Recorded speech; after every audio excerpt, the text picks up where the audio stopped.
help other people today is not done yet. This is becoming Michael Weitzman. I'm Sonia Morton Firth, and you're tuned in to the Sonia Morton Firth Show. Today, my guest is Mrs. Staying Alive, also known as Michael Weitzman, author, comedian, speaker, and mental health advocate. My name is Mrs. Staying Alive. I'm actually Patch Adams meets Mrs. Fire. After 40 years of suffering with mental health issues, including 6 psychiatric hospitals, Michael now helps raise awareness through making people laugh. No matter what's going on with you, whether it's addiction, suicide thoughts, or suicide attempts, hearing voices, or a mental health condition, you need support. This interview will certainly have you in stitches. I believe health is the greatest form of wealth we have, which is why I'm so excited to be partnered with Brother in Arms. Brother in Arms is a wellness brand dedicated to working with veterans, first responders, and anyone on the front line. Through their education, support, and premium CBD products, they help alleviate and restore the lives of those that have been affected by physical and mental trauma. Learn about the life-changing benefits and power of CBD. Join their community today. Hit the link below. Hello, ladies and gentlemen, and I have a very special guest for you today. I can hardly contain my excitement. In fact, I was going to sit down, but I just thought I can't do this sitting down because I might actually fall off my chair. So I'm just going to hand over to my guest at this point and say, welcome, Mrs. Staying Alive, to my show. Can you tell my audience who you are and what you do now? Well, my name is Mrs. Staying Alive. I'm actually Patch Adams meets Mrs. Fire, my little tribute to the amazing Robin Williams and getting rid of this terrible stigma of mental illness by using humor as my biggest wellness tool, and all about equality, equity, diversity, and inclusion for all types of people, because we all are created equal. So thank you for having me on your show. It took me such a long time to schlep over here, but my walker, it took a long time, but I'm here and I'm so happy to talk to you about my story. Well, look, Mrs. Staying Alive, I can't wait to get into your story, but just tell my audience, where are you now? Because, you know, normally I'd be having this sitting in my home over a cup of tea. I'm in London. Where are you? Well, I'm in New York right now. I just had some, some preparation H. I needed that for this morning. But besides that, Michael Weitzman and Bipolar No Longer are inside of me as well. So we're really a team, even though I'm here in the flesh as Mrs. Staying Alive. And I'm telling you, Sonia, I'm so happy to be here because I am really, have a story. And my story starts very simply. I struggled so much with my mental health condition. I failed my road test when I was 16 3 different times, and So that started. When you say road test, your driving test? Driving, yes, okay, driving. Okay. Tell me more. I failed 3 times, and I felt like a loser, and I felt so ashamed, and I had no self-esteem.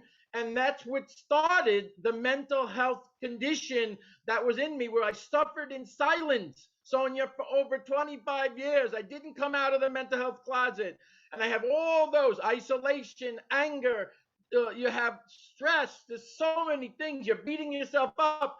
That was going on for those 25 years. And then when I came out of the mental health closet in 1999 with 2 young daughters and an unsupported wife at the time, I just went and get recovery. I went and did the triangle, the medicine, the psychiatry, and the talker for those 15 years. So I suffered in silence for over 40 years with my mental health condition, and I couldn't get and stay mentally well.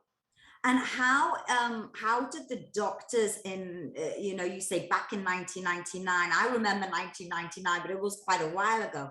How did they sort of try and help you then? Well, they were doing what I started is that you go to see a psychiatrist, then you get medicine, and then you see a talker. In my case, it was a therapist. So that would be called, I call that the triangle. And that's what I was on. I would be part of support groups. I had my great loving parents that really supported me as well. I always tell people you need support no matter what's going on with you, whether it's addiction, suicide thoughts, or suicide attempt, hearing voices, or a mental health condition, you need support. But it didn't get me to the promised land. I still, was in 5 other psychiatric hospitals until I'll get to the sixth one. And I was at ECT treatments. That's when they shock your brain to make you feel better.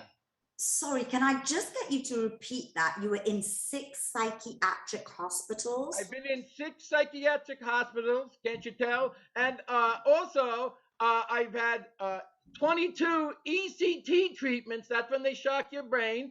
I had shingles on my face twice in 2006 in 9 months. You never get it twice in 9 months. So I was very worried, very, very scared, worried. My depression was so bad. I'm not making fun of mental health. I'm having fun. But the most important thing is I couldn't, get mentally well. Besides that, I had 4 outpatient clinics. And on January 2nd, 2008, I actually used these gloves. I'm not going to tell you how or what I did. I used these gloves to try to take my life on January 2nd, 2008. And that was the last time I saw my ex-wife, and it was the last time I would see my kids at that moment. And It was a very bad time. I suffered so much over those 40 years. And the same thing, I tried this, I tried support, I tried that psychiatrist, went through another psychiatrist. I couldn't find the right combination, Sonia. And that's the problem with the society we live. There is no magic pill. There's no magic psychiatrist. There's no magic therapist. They do help. But that wasn't what got me to the promised land. And I'm telling you, that was hard for 40 years, suffering so many times. So there's so much in there, Mrs. Staying Alive, that I want to unpack. So firstly, as I understand it, you tried to take your own life. I hate the word commit suicide, but you tried to take your own life using gloves. Yep. But that didn't, it didn't, you're still here. You look beautiful. You're still here. I am beautiful. You know that, Sonia. I'm a gorgeous creature. You know that. I'm loving the outfit, and I don't mean to belittle anything you're saying, but I'm absolutely loving this outfit. Like my disco ball. I love the disco ball. Staying alive. The disco balls are fantastic. Absolutely fantastic.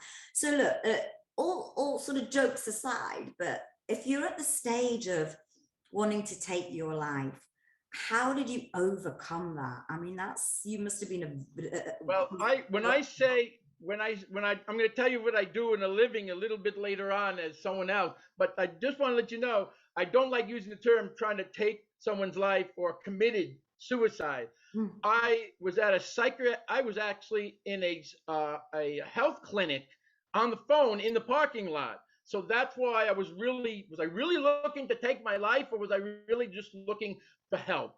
I really was looking for help, and I tried so many different things to get the help, and it just didn't work, Sonia. I just want people to know out there, because now, I told you what happened was when I went into my 6th psychiatric hospital, and that was just recently. It was celebrated the 7th year on October 16th, a couple of days ago, and I got discharged on October 19th in 2014. This is 7 years ago, almost to the day.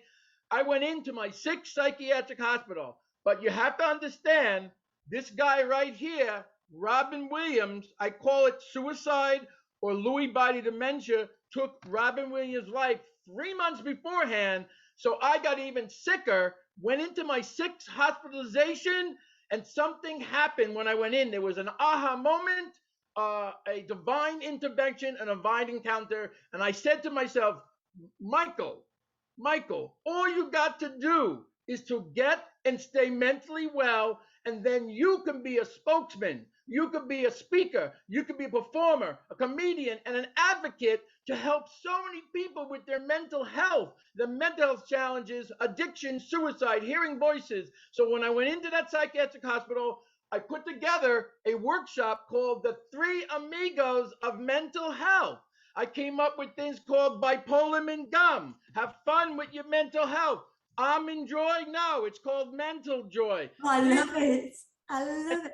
And what about the motivation for Mrs. Staying Alive? Although I think I might know the answer to this. Where did you get the motivation to become this most beautiful woman? And that This gorgeous creature right here, it came about when my mom had cancer, and I would always dance even during Halloween. I would go as a woman. I'm very good. I'm not gay. There's nothing wrong with being gay, ladies and gentlemen. I'm not, but I dressed up as a woman for a costume. Okay, it's a character. But then my mom was in a nursing home, so I dressed up as a woman, as Mrs. Staying Alive, to dance in front of people that have dementia, people that have disabilities, people that have Alzheimer's, or people that or just really have cancer. And I would really, what I do, like in the movie Patch Adams, which is my favorite movie, I would improve their quality of life, make them smile, let them laugh, have them dance with me. And that's where Mrs. Staying Alive got born. And then I just included Mrs. Staying Alive in the Three Amigos of Mental Health workshop presentation. well, look, you that movie, and Robin Williams was an amazing man. Patch Adams is amazing, an amazing film as well. But it touched on some quite serious points, and I think at one point in the film that I've watched recently, he talks as Patch about how by helping others, he was helping his own mental health issues. Do you resonate with that, and how do you resonate with that? My story is so similar in some cases to Patch Adams, and of course Robin Williams played the role of Patch Adams.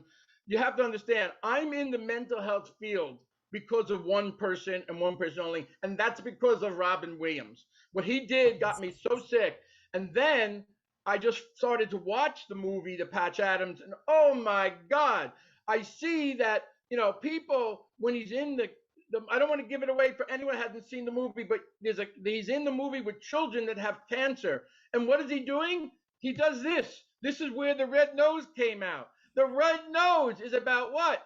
Showing people that even though you have cancer, or even though you have a mental health condition, or suicide thoughts, or an addiction, you deserve to have a quality of life. And that's what really resonates to me in that movie with Patch Adams, is improving people's quality of life no matter what is going on with you, because you have a name. You aren't your diagnosis. You are the name, and you're more than that, and we're equal to everyone out there. And in the movie as well, it showed how some people, and obviously we've come a long way, are treated with mental health issue. What are your views on the doctors, the drugs they're prescribing in some of these the psychiatric hospitals? I say try everything you can, whether it's a psychiatrist, therapist, a PhD, MD, a nurse practitioner. It doesn't really make a difference. The clinics, the outpatients, all these things are good. But I'm going to tell you something. What got me, which you didn't ask, but I'm telling you now, is because I got into the mental health field, and the reason I got and stayed mentally well now for over 7 years is because of my wellness toolbox. That is what got me to get to the promised land. Now, what's in that wellness toolbox, Sonia? Oh my God. I want people to try with their medicine and psychiatry and their talker to do things like, make a to-do list, journaling, doing meditation, deep breathing exercises, affirmations, creed, prayer, God, Bible, Jesus, hypnosis, acupuncture. I can go on. Self-improvement tapes by Wayne Dyer. These are so important. But the most important wellness tool you got to use and try, and it's called Yuma. Yuma, laughter and smiles. And there's so many reasons that go into why you want to use humor and laughter, smiles in your life. It's because of the endorphins that get released from your brain, a happy and funny feeling. The endorphins, you have also you got what's it called? Dopamine and serotonin gets released. These are all things. So besides having a cat as a pet, which is a wellness tool, I believe in God and Jesus, that's a wellness tool. These are all good, but humor. Try humor. It will make you live a longer life. It's so good. It's so good, and that's what I tell people to try that humor. Watch humor, do humor. It doesn't matter. It's so important. So it's a way to success. It's a way to get a job interview, unless the humor is appropriate, of course. But I want to ask you one question. How many times do you think a 4-year-old laughs and smiles during the day, Sonia? All the time, all the time. I mean, I can't remember that far back. It's been a while for me, but I think it was It's between 300 and 400 times a day. A 4-year-old laughs and smiles. Now, Sonia, how many times does a 40-year-old laugh and smile during the day? not enough, that's for sure. Between 3 and Getting on. 12. 3 and 12. That's terrible. That's why we need more humor for your mental health, your physical health. And that's what I do in my workshop. And these are the things that I do. So come on, tell me now, Mrs. Staying Alive, how does humor or how do you help others today? The way I help other people today is not done yet. This is becoming Michael Weitzman. Bipolar no longer. Michael Weitzman, bipolar no longer. This is who I am. I'm 3 people. I hope the lipstick is gone. But the lipstick's gone, Mike. Wow. Michael Wow. Weitzman, bipolar no longer, and Mrs. Staying Alive is speaking and performing everywhere. He's trying to get more on TV. I just got a contract with, I'm going to be on another news program, so I got another TV clip to give you and send to the media. I am that passionate person that wants to help everybody. You know why? Because I'm a different, humorous, relatable resource that I'm not saying anything wrong with doctors and therapists, but I went through hell with my mental health condition for over 40 years, suffering in silence and everything else. I did misuse some medicine. I did try to take, or I say suicide, almost took Michael Weitzman, bipolar, on Mrs. Staying Alive's life. And I had suicide thoughts. So who's better to relate to someone as a beautiful, amazing, relatable resource to help people that are struggling? And of course, they're struggling in so many ways. They're struggling in silence. They're not coming out of their mental health addiction or suicide closet. And that's my job, to get help, deal with acceptance and opening up about your mental health. I can really feel your passion in that, Michael. But what do you say to the skeptics out there that may say, and I'm not one of them, but may say, oh, you're just trying to play light of a very serious situation by humor? You ever see the movie with Cher called Moonstruck? I love it. There's a scene where she hits Nicolas Cage and says, snap out of it. If everybody on this earth, in the UK, United States, can just snap out of their mental health condition or snap out of their addiction, opioid use, or hearing voices, or suicide thoughts, it would be that simple, wouldn't it be? But there is no magic pill or anything. I tell people, try all these types of wellness tools. So come on, let's talk about these wellness tools. What would you say to anybody that's watching this that is suffering mental health issues? They're not quite sure which way to turn. Maybe they've been to the doctors, maybe they've been prescribed drugs and they don't want to go down that route. Is there any sort of top tips that you can give them right now if they're listening? The most important thing, first, I always tell, get the help you need first. So you have to deal with acceptance and opening up. Once you've opened up and realized you have either an addiction or suicide thought, or you have basically you have these mental health conditions that are really bad, could be bipolar, could be schizophrenia, whatever it is. After you do that, you need to, I recommend going, for your recovery and going to a clinic going to support groups. These are all important things. But stuff that you can do at home, that's what I'm trying to get people to try. It's not going to work for everybody, but for me, doing wellness tools like meditation with mindfulness, that is a big one in my life. Also, I got involved with doing things like self-improvement tape by a guy named Wayne Dyer. I'm not better than you. I'm just better than I used to be. Be better than yourself, and you can do all these things. Affirmations. That's what got me. I've been doing it for 7 years in the shower. Pick out something that you want to stop doing. I worry all the time. So I said in my shower, and I don't do it all the time because I'm really well, mentally well for almost 7 years. I say, stop worrying as much as you can so you can become a much healthier man.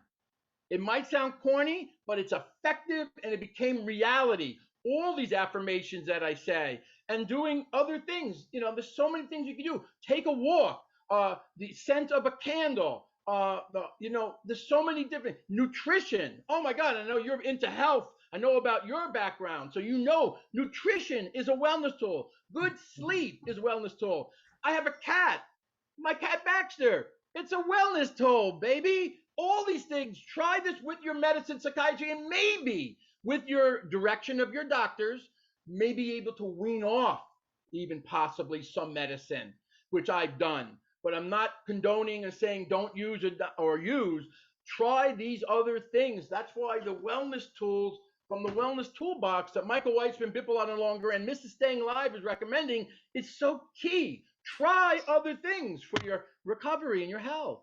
Do you get dark moments or dark thoughts today, Michael? And if you do, what is the easiest way for you to snap out of them?